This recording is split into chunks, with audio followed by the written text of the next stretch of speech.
Hi friends, எல்லோரும் எப்படி இருக்கீங்க? Welcome back to Ramnath Koorakadai kitchen.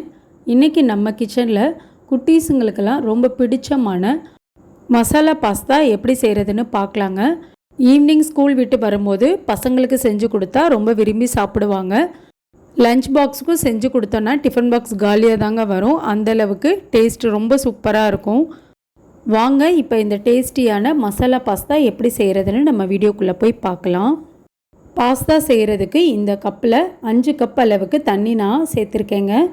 தண்ணி நல்லா சூடாகிட்டுருக்குங்க. இப்போ நம்ம எண்ணெய் சேர்த்துக்கலாம்.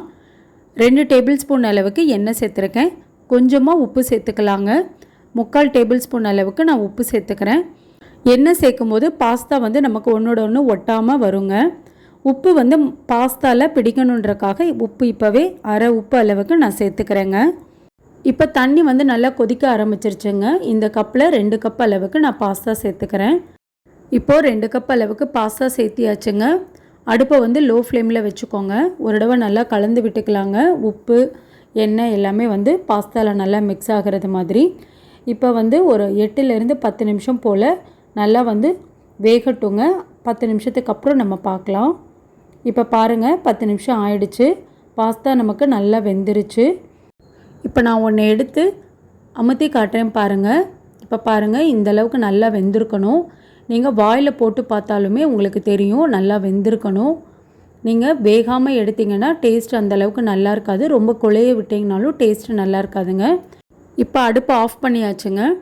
பாஸ்தாவை தனியாக எடுத்து வச்சுக்கலாம். தண்ணி எல்லாம் வடிச்சிட்டு இப்போ நான் ஒரு பவுலில் எல்லா பாஸ்தாவையும் எடுத்து தண்ணியை சுத்தமாக வடித்து எடுத்து வச்சுட்டேங்க. இனி நம்ம மசாலா பாஸ்தா செய்ய ஸ்டார்ட் பண்ணிடலாங்க. கடாயில் 6 டேபிள் ஸ்பூன் அளவுக்கு எண்ணெய் சேர்த்துக்கிட்டேங்க.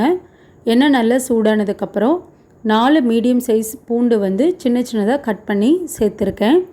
இப்போ பூண்டை லோ ஃப்ளேமில் வச்சுட்டு ஒரு 3 நிமிஷம் போல் நல்லா வதக்கி விட்டுக்கலாங்க. இப்போ பாருங்கள், ஒரு 3 நிமிஷம் போல் நல்லா வதக்கிட்டேன். இப்போ பெரிய வெங்காயம் மீடியம் சைஸில் ஒரு வெங்காயம் குட்டி குட்டியாக கட் பண்ணி சேர்த்துக்கலாங்க. நீல வாக்கில் கட் பண்ண வேணாம், சின்னதாக கட் பண்ணி சேர்த்துக்கோங்க. இந்த அளவுக்கு வெங்காயத்தை சேர்த்துட்டு வெங்காயம் கண்ணாடி பதம் வர அளவுக்கு வதக்கிக்கணுங்க. இப்போ பாருங்கள், இந்த அளவுக்கு வெங்காயம் வதங்கினா போதும். இப்போ நம்ம காய்கறி ஒவ்வொன்றா சேர்த்துக்கலாங்க. 1/4 கப் அளவுக்கு பீன்ஸ் சேர்த்துக்கிறேங்க. 1/4 கப் கேரட் சேர்த்துக்கிறேங்க. 1/2 கப் அளவுக்கு கேப்சிகம் சேர்த்துக்கிறேங்க. இப்போ நம்ம சேர்த்த காய்க்கு தேவையான அளவு உப்பு சேர்த்துக்கலாம். உப்பு சேர்த்துட்டு ஒரு தடவை நல்லா கலந்து விட்டுக்கலாங்க. கேப்சிகம் ஆப்ஷனல் தாங்க, எங்கிட்ட இருந்தனால நான் சேர்த்துக்கிட்டேன். காய் ரொம்ப நேரம் வேகணுங்கிறது இல்லைங்க. ஒரு 5 நிமிஷம் போல் வெந்தால் போதும். இப்போ ஒரு 5 நிமிஷம் போல் ஆயிடுச்சுங்க. பாருங்கள், இந்த அளவுக்கு காய் வெந்துருச்சு. இனி நம்ம மசாலா பொருள் ஒவ்வொன்றா சேர்த்துக்கலாங்க. கரம் மசாலா 3/4 டேபிள் ஸ்பூன் அளவுக்கு நான் சேர்த்துக்கிறேங்க. Kashmiri chilli powder 3/4 tablespoon அளவுக்கு சேர்த்துக்கிட்டேங்க. Red chilli sauce 1/2 tablespoon அளவுக்கு சேர்த்துருக்கேன். சோயா சாஸ் 1 டேபிள் ஸ்பூனுங்க. டொமேட்டோ சாஸ் 2 டேபிள் ஸ்பூன் அளவுக்கு சேர்த்துக்கிறேங்க. இப்போ சேர்த்த பொருள் எல்லாத்தையுமே நல்லா கலந்து விட்டுக்கலாங்க. இந்த அளவுக்கு நல்லா கலந்து விட்டாச்சுங்க. ஒரு 3 நிமிஷம் போல் நான் நல்லா கலந்து விட்டுட்டேன். இப்போ நம்ம வேக வச்சுருக்க பாஸ்தாவை சேர்த்துக்கலாங்க. பாஸ்தாவை சேர்த்துட்டு மசாலா எல்லாமே நல்லா படுறது மாதிரி நல்லா கலந்து விட்டுக்கலாங்க. உப்பு வேக வைக்கும்போது கொஞ்சமாக சேர்த்திருந்தேங்க. இப்போ கொஞ்சம் உப்பு தேவைப்படுது, அதனால் நான் சேர்த்துக்கிறேன். நீங்கள் இந்த ஸ்டேஜில் உப்பு செக் பண்ணிக்கோங்க. இப்போது சூப்பராக கலந்து விட்டாச்சுங்க பாஸ்தாவை. கொஞ்சமாக கொத்தமல்லி தழை தூவி நம்ம அடுப்பை ஆஃப் பண்ணிட வேண்டியதாங்க. அவ்வளோதான், ரொம்ப ரொம்ப டேஸ்டியான மசாலா பாஸ்தா செஞ்சாச்சு. குட்டீஸுக்கு ரொம்ப பிடிக்குங்க.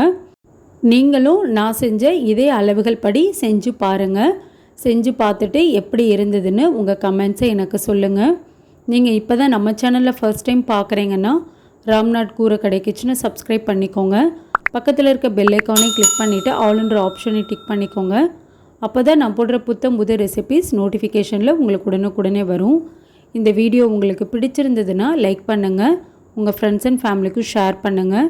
இனி நான் வேறு ஒரு இன்ட்ரெஸ்டிங்கான ரெசிபியில் உங்களை பார்க்குறேன். தேங்க்ஸ் ஃபார் வாட்சிங்.